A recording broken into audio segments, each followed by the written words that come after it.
السلام علیکم ورحمۃ اللہ وبرکاتہ۔ مجھے امید ہے کہ آپ لوگ خیریت سے ہوں گے۔ آج ہم لوگ جانیں گے ایک بہت ہی ضروری مسئلہ تراویح سے متعلق۔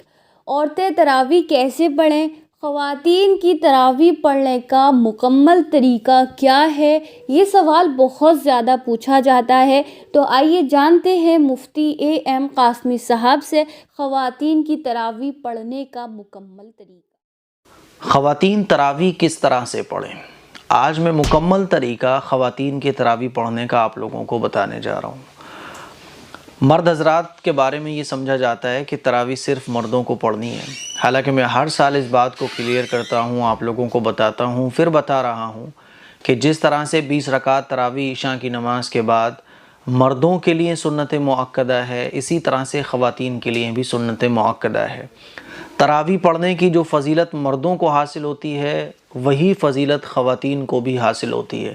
اسی طرح سے جہاں ہماری بہنیں، مائیں، بیٹیاں، اسٹوڈنٹس، سبسکرائبرز روزہ رکھ رہی ہیں، قرآن پڑھ رہی ہیں، ذکر کر رہی ہیں، دین کے بہت سارے کام کر رہی ہیں، تراویح بھی اہتمام کے ساتھ پورے رمضان پڑھنے کی کوشش کیجیے۔ اسی لیے رمضان کا مہینہ شروع ہونے کے بعد خواتین بھی تراویح پڑھیں پورے مہینے۔ اب کیسے پڑھیں گی؟ سب سے پہلے تو یہ سمجھ لیں کہ تراویح کی جو نماز ہے اس میں 20 رکعت ہوتی ہیں، اور یہ 20 رکعت دو رکعت کر کے پڑھی جاتی ہیں، ٹھیک ہے؟ تو اب آپ کو 20 رکعت پڑھنی ہے، پورے رمضان پڑھنی ہے۔ ہاں، کبھی بیماری کی وجہ سے، پرابلم کی وجہ سے تراویح کی نماز چھوٹ جائے تو کوئی گناہ نہیں ہے، لیکن جان بوجھ کر تراویح کی نماز چھوڑنا تو یہ گناہ کا کام ہے۔ رمضان کے پورے مہینے ہم سب لوگوں کو، مرد حضرات کو، خواتین کو تراویح اہتمام کے ساتھ پڑھنا چاہیے۔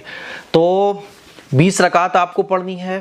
اب آپ کے گھر میں، جیسے کہ بہت سارے گھروں میں امام صاحب تراویح پڑھانے آتے ہیں، گھر کے سارے لوگ جمع ہو کے پڑھتے ہیں، تو اگر آپ کے گھر میں کوئی امام صاحب تراویح پڑھانے آ رہے ہیں تو مرد حضرات ان کے پیچھے تراویح پڑھ رہے ہیں، تو خواتین بھی سب سے پیچھے پردے کے اہتمام کے ساتھ امام صاحب کے پیچھے تراویح پڑھ سکتی ہیں۔ اور اگر آپ کے گھر میں یا مسجد میں اس طرح کا کوئی نظم نہیں ہے تو آپ اپنے گھروں پر بھی تراویح کی نماز ادا کر سکتی ہیں۔ کیسے کرنی ہے؟ گھر پہ آپ اگر تراویح کی نماز پڑھو گی، اور گھروں پر ہی خواتین کے لیے تراویح کی نماز پڑھنا یہ زیادہ بہتر ہے اور افضل ہے۔ اب آپ کو اگر تراویح کی نماز پڑھنی ہے تو کیسے پڑھی جائے گی؟ عشاء کی نماز آپ نے پڑھی، عشاء کی نماز پڑھنے کے بعد آپ 20 رکعت کی نیت کر لو اکٹھی کہ میں 20 رکعت تراویح پڑھنے جا رہی ہوں۔ اب دو رکعت کر کے آپ کو 20 رکعت کمپلیٹ کرنا ہے، دو رکعت کر کے، ٹھیک ہے؟ اور آپ اگر اکٹھی 20 رکعت کی نیت نہ باندھو تب بھی آپ دو رکعت پر نیت باندھ سکتی ہو۔ نیت کیسے ہوگی؟ تو اکٹھی آپ 20 رکعت کی نیت باندھ لو، یہ سب سے آسان ہے۔ آپ یہ نیت کر لو کہ اللہ میں 20 رکعت تراویح پڑھنے جا رہی ہوں، بس ہو گئی نیت۔ اب دو رکعت کر کے آپ 20 رکعت تراویح کی پڑھو، ٹھیک ہے؟ اب کیسے پڑھی جائے گی 20 رکعت؟ دو رکعت کر کے پڑھی جائے گی، اور ہر رکعت میں آپ کو جو سورت یاد ہو وہ پڑھ لو آپ۔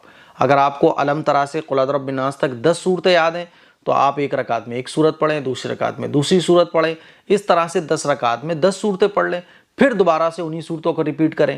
اور اگر آپ کو 10 صورتیں یاد نہیں ہیں تو جتنی بھی صورتیں آپ کو یاد ہیں، ایک رکعت میں ایک صورت، دوسری رکعت میں دوسری صورت، پھر تیسری رکعت میں تیسری صورت، اس طرح سے آپ 20 رکعت کمپلیٹ کرو گی۔ دو رکعت کر کے تراویح کی نماز پڑھی جاتی ہیں اور 20 رکعت پڑھی جاتی ہیں۔ 4 رکعت کے بعد تھوڑا سا آرام کرتے ہیں، یعنی جس کو کہا جاتا ہے ترویحہ، یعنی تھوڑی سی دیر ریسٹ کرنا، 1 منٹ کا ریسٹ، 2 منٹ کا ریسٹ۔ ریسٹ کا مطلب یہ کہ تھوڑا سا بیٹھنا ہے آپ کو، ٹھیک؟ اچھا، بیچ میں اگر آپ اٹھنا چاہیں تراویح پڑھتے ہوئے تو اٹھ سکتی ہیں۔ مان لیجئے 6 رکعت آپ نے پڑھی تھیں، 8 رکعت پڑھی تھیں، گھر پہ کوئی کام کرنے کی ضرورت پیش آ گئی، بچہ جاگ گیا یا بچہ رونے لگا یا کسی اور ضرورت کے لیے آپ اٹھ گئیں تو آپ اٹھ سکتی ہیں، نو پرابلم۔ 6 رکعت آپ نے پڑھی، پھر آدھے گھنٹے کا کوئی آپ کو کام پڑ گیا تو آدھے گھنٹے کے بعد پھر 6 سے آگے پڑھنا شروع کر دو۔ کل ملا کے آپ اتنا سمجھ لو کہ عشاء کی نماز کے بعد آپ کو سحری کا ٹائم ختم ہونے سے پہلے 20 رکعت تراویح پڑھنا ہے۔ امید ہے کہ آپ کو تراویح کا مسئلہ کلیئر ہو گیا ہوگا کہ تراویح کیسے پڑھیں۔ تو اس کلپ کو شیئر کریے گا، دوسروں تک پہنچائیے گا۔ السلام علیکم۔